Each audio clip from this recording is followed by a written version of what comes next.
And we would additionally motivate the documentation and revitalization of Tibeto-Burman languages by their diversity.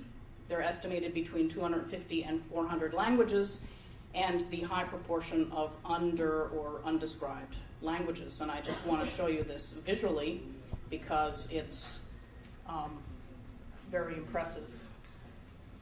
First of all, this is a site called Multitree, which is a visualization of language classifications. This is kind of small print here, but you can see that of the family Tibeto-Burman, you have 394 varieties.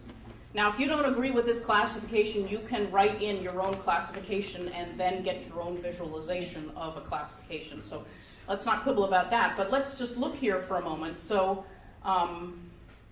we were looking, we're not going to see Wutun here because it's a mixed language, but so if we wanted to find Amdo here we find Tibetan, and you notice how many subtrees there are. It's kind of easy to forget that if we obsess about just Tibet proper, and if we obsess only about the official languages. So here we are in North Tibet, and here we have Amdo. Okay? So we've gone through, and nowhere else but the ethnologue do you see these subgroups of Amdo, and I'm sure you all would have a lot to say about that. But nonetheless, the point here is that there is incredible linguistic diversity here available, first of all. And second of all, you notice there's a whole bunch of unclassified languages, even according to these people who don't know a lot about Tibetan, Tibeto-Burman. Okay? So there's a lot of work to be done. And a lot of these languages are in China and other places where the other people have shied away from this work because they're so-called inaccessible. But if they're accessible to anybody, surely the networks that Trace has built up. So what sorts of steps does this entail? Well, first, a strategic assessment of what sorts of resources, and of course, I also importantly mean human resources as well as equipment and things like that. And how does any kind of language maintenance work interdigitate with the goals of the foundation and the other activities of the foundation?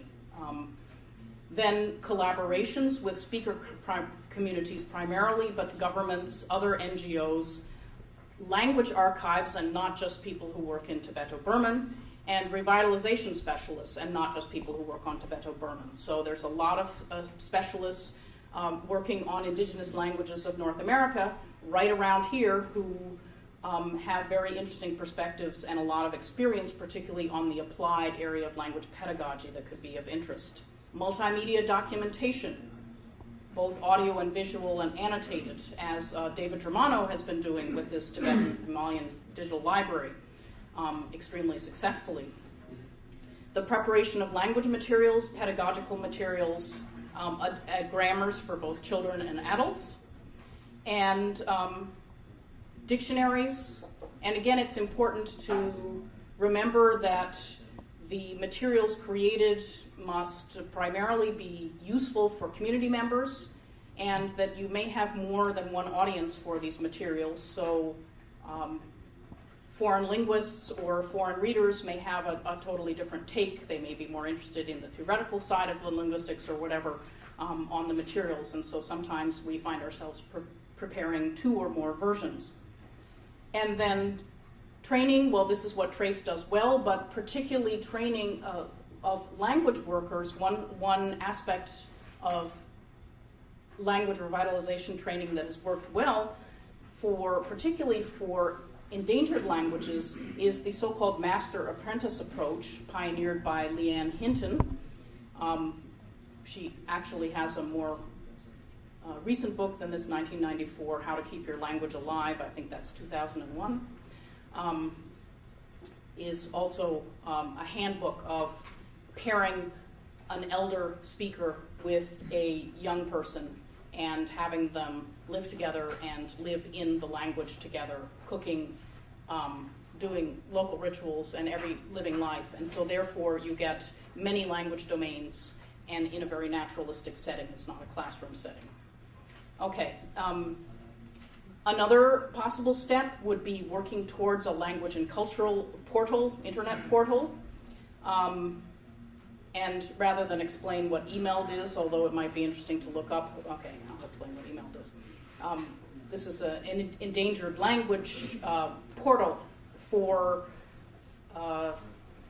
anybody who is interested in working on the documentation, revitalization, and teaching of endangered languages. You can just Google emailed and you'll find it. Or linking the work that Trace is doing in a more targeted fashion to a portal like this. It would create a kind of synergy between organizations. And of course, creating an internet portal is not a small task. And the other thing, which I've already alluded to, is to collaborate with existing language archives and revitalization experts, both with people, specialists on Tibeto-Burman, and also with people who've had a lot of experience with revitalization on other language families. I'll get to interoperability and sustainability in a moment. Just want to bring back a couple of cautions here. So one is something that we faced over and over again. So before I was part of the UNESCO consortium, I was part of an endangered language consortium in Germany called DOBIS, the Documentation of Endangered Languages. And again, each time that people come together and urgently want to do something about the issues of language disappearance, the instinct seems to be, well, we don't know what's out there, we've got to do surveys. And this is our desire to be perhaps scientific and thorough, etc. And we do need to understand a local situation before we act, of course. But the thing is that surveys are very expensive, very time-consuming, and they often take more resources than we have time for. And in the time that's elapsed, the language has lost that much more vitality. So instead, I would caution all of us to step back from mega surveys, do rapid assessment, interviews with key local people who can give some of the key factor information, and instead get going with some of the work, which again has to be conducted in consultation and stimulated by the desires of the local community members. The other potential pitfall, and I can only take myself as an example of this, is wildly underestimating how much time and resources it takes to do this kind of work. So if you make an hour of video or audio recording, you can expect that it will take 100 hours to transcribe it thoroughly. I speak from experience, and I'm not just talking about the dozen languages or so that I've worked with. You ask any of our colleagues, we have a few in the back who do this, and many of you do this also yourselves. I think you can attest to the amount of time that it takes to do this sort of work. The technology side might seem complex. That's actually the easy thing. But don't underestimate the training that involves in terms of working together smoothly as a team with the technology and the whole transcription and creating of these pedagogical materials.